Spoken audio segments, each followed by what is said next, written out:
Miladi takvimle 2019 yılını birkaç gün sonra geride bırakacağız. Ancak unutmamamız gereken olaylar var. Suriye'de iç savaş 9. yılını bitirmek üzere. Filistin toprakları 100 yılı aşkındır işgal altında ve o topraklarda 70 yıldır İsrail işgalci. Yemen'de acımasız bir iç savaş devam ediyor. Sadece bombalar değil, açlık ve salgınlar da binlerce çocuğun ölüm nedeni. Libya'da sular durulmuş değil. Doğu Türkistan Müslümanlarına yönelik baskılar devam ediyor. Nijerya'dan Somali'ye Müslümanların yaşadığı birçok Afrika ülkesinde çatışmalar nedeniyle kırsal alanlar boşalmış durumda. Yüz binlerce insan toplama kamplarında yaşıyor. Diğer taraftan 7 milyar 600 milyon insanın yaşadığı bu gezegenimizde her 5 saniyede bir çocuk açlık nedeniyle ölüyor. Her 4 saniyede bir insan mülteci pozisyonuna düşüyor. Son 5 yıl içerisinde 10 binlerce insan Akdeniz'i aşmaya çalışırken yaşamını yitirdi. Avrupa'ya ulaşan çocuklardan 10 binlercesi kayıp. Bir o kadarı da has köleler olarak kullanılıyor. Her gece 800 milyondan fazla insan aç yatıyor. Yaklaşık 1,5 milyar insan sağlıklı içme suyundan mahrum ve 2 milyar insanın yoksulluk sınırının altında hayatta kalma mücadelesi devam ediyor. Emperyalist güçler tüm bunlar olurken hem kendi ülkelerinde hem sömürdükleri birçok ülkede insanları farklı şekillerde uyuşturarak kitleleri duyarsızlaştırıyor ve hakikati örtbas ediyorlar. Dünyanın birçok yerinde insanlar savaşların ve çatışmaların gölgesinde yaşam mücadelesini verirken emperyalizm eğlence sektörünün renkli ışıklarıyla geniş kitlelerin gözlerini boyuyor. Kitlesel göz boyamanın enstrümanlarından biri de hazırlıkları günler öncesinden başlayan yılbaşı gecesi eğlenceleridir. Biz yılbaşı gecesi eğlencesi adı altında tüm dünya halklarına çirkinliklerin ve kötülüklerin dayatılmasına karşı tavır almanın gerekliliğine ve doğruluğuna inanıyoruz.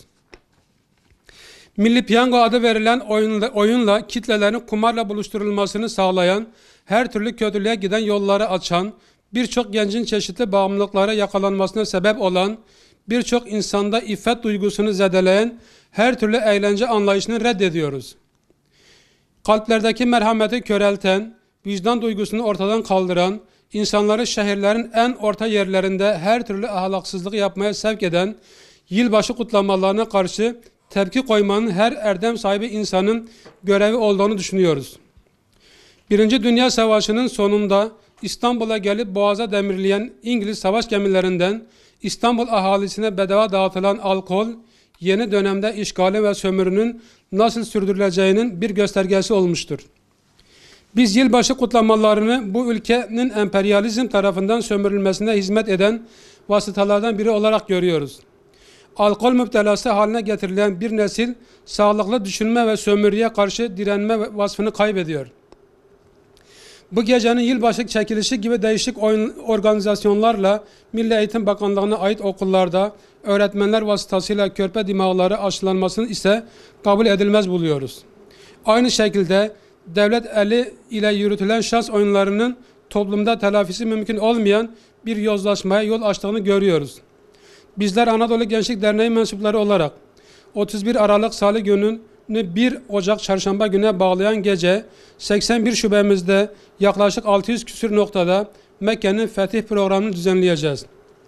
Bilindiği üzere yeryüzünün ilk binası Kabe'nin bulunduğu şehir olan Mekke, İslam ordularınca Ocak 630 tarihinde fethedilmiştir. Biz bu programları düzenlerken fethin hicri ya da miladi yıl dönümünü ya da fethin kronolojisini konuşmadan ziyade fetih ruhunu kuşanmanın derdindeyiz. Değerli basın mensupları, ayrıca biz İstanbul'un fethini Diyarbakır'a, Diyarbakır'ın fethini Kudüs'e, Kudüs'ün fethini Mekke'ye ve Mekke'nin fethini de vahyin insanlığa olan çağrısına bağlamayan her anlayışın eksik olduğunu düşünüyoruz.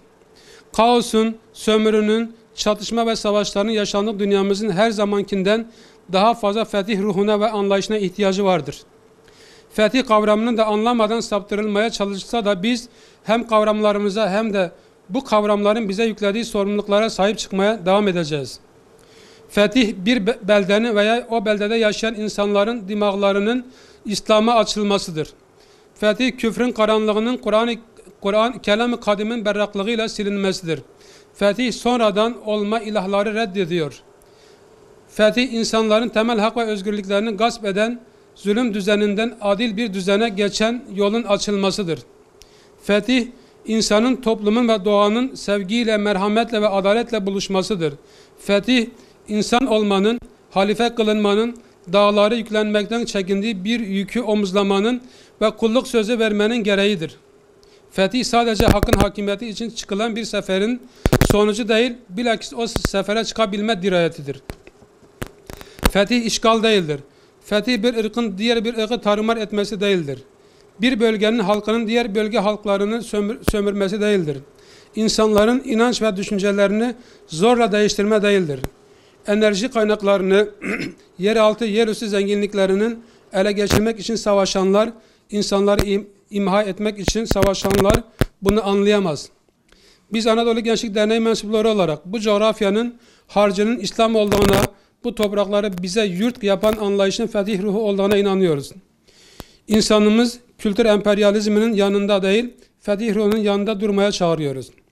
31 Aralık Salı günü saat 19'da tüm halkımızı çocuklarıyla birlikte Şanlıurfa Sidi AVM Mehmet Akif İnan Konferans Salonu'nda ve Eyyubiye Çamlık Düğün Salonu'nda düzenleyeceğimiz Mekke'nin Fethi ve Kur'an ziyafeti programına davet ediyoruz.